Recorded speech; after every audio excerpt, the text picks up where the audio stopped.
Everybody is Steph from the Hot Moon Podcast. Hope you guys are having a good New Year's Eve. And not so much for Florida State head coach Leonard Hamilton. Now, look, all this is alleged, okay? Former players are suing the head coach for promises he made to players about getting $250,000 each, okay? For a total of $1.5 million in unpaid NIL money for name, image, and likeness, man. Now, look, when the NIL first came out, it was like, okay, great. Players, student athletes got a chance to basically monetize themselves, make money with if they're going to use the, off themselves, whether they want to have the school incorporated using their brand in terms of like the school's logo, wearing the jerseys, whatever it is, or not. Schools can be a part of that or don't have to be a part of that. And so a lot of guys and women, whatever, would choose certain programs because they're going to get paid out. Okay, there's promises that were made. And in this case, it seemed like there was a promise for these players to get $250,000. Okay, I don't think they're lying. I think that maybe could there have been a level of miscommunication from Leonard Hamilton and how this money was supposed to come to them. But nonetheless, though, the NIL is becoming a problem because it seems to me, where's the contract? Where's the paperwork? This is all still going on. But I remember early in the year, the UNLV quarterback, they started the season 3-0, and he upped and bounced or something like that. I think they were either 4-0, whatever it was, upped and bounced. Okay, it seemed like he was having a good season for them, the quarterback. And you know what? He was like, I wasn't promised my $100,000+ or whatever. And he just dropped it and went in the transfer portal or sat the season out and is going to end the transfer portal and dip. Now, he may have a reason to, probably does have a valid reason for not getting that money. But UNLV came out and said, well, that whatever deal you thought you were getting had nothing to do with us and our NIL program internally. Okay, something to that effect. May have got that story mixed up, but basically, the school was just like, nah, we don't owe you anything. Okay, so this NIL thing is on the one hand is nice. It's good to see young kids be compensated because we know the history of college sports, especially in college football. Back in the day, SMU, that 30 for 30 decades ago, about a lot of players were getting paid, and that program got the death penalty. And then you heard about Reggie Bush, and then Cam Newton. There's just all these stories of players, taking back end money from boosters and stuff like that, which has been going on for decades, man. But then they want to start leveling out penalties.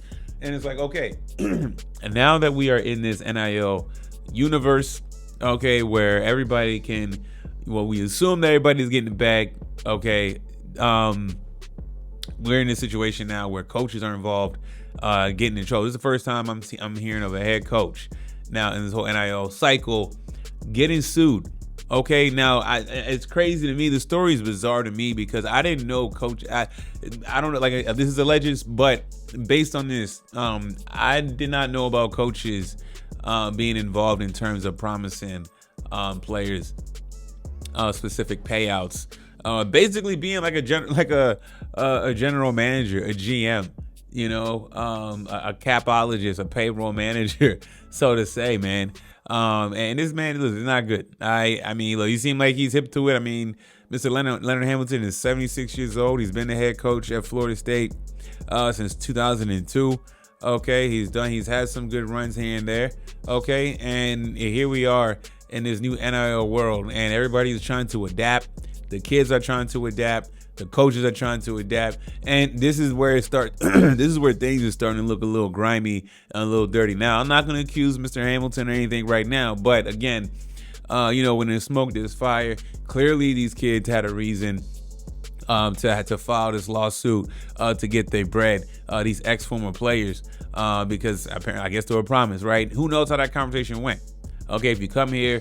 Here's an NIL package that you can get and everything like that. Could have been set up as false hope, false promises, that type of thing. Or you gotta, if you want to come here, you can get this working through this NIL program we got set up. We don't know anything yet. But clearly the kids felt like this dude made promises for $250,000 to each of them, okay, and they didn't receive anything. This is and see, look, the NCAA was like, okay, fine, y'all want y'all NIL deals, y'all want money, y'all want, okay, here y'all go. All y'all schools handle your own NIL and how y'all do it, okay, and leave us out of it. Stop saying we pocket watch you, we holding y'all back. Okay, we're not. Y'all can't get paid. And the NCAA has been crooked for many years. They finally bow down and let it become a free market enterprise. Y'all want to hop from school to school, transfer portal. Y'all don't have to sit out for a year anymore, and X, Y, and Z. All that is fine and dandy.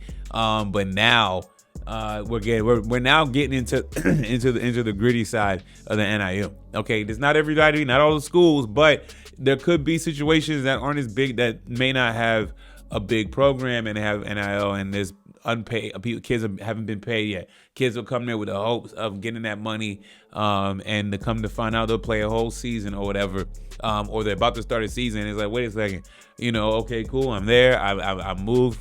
I came to your school and everything. Where is my money? Where is my money? And that is going to be a big problem going forward. I can see bigger investigations. I can see more lawsuits happening, to the point that NIL could self-destruct, right? And it's not coming from the kids, right? It's coming from now the adults with the bags and the access, or other grown adults or coaches that have access, or know people who have access to the bag, and it withholding, right? Seems like it's starting to become big scheming time. And now, look, like I said, it may not be him, Mr. Hamilton, but it doesn't look good nonetheless, man. So, and as we go into next year, especially in 2025, I think NIL and these name, image, and likeness money situations is going to be a big problem. Not for everybody, but we're going to have enough that we're going to see more lawsuits, more people complain about not getting their money, and we're just going to have to see, will the NCAA come back in? Will there be some type of NIL governing body in terms of managing how that conversation is facilitated to the players? We talk, you hear about collectives and all this other stuff. I mean, every school is going to do things differently with how they pay their kids. So y'all let me know what y'all think about this. Thanks for watching. Please like, subscribe. I'm out.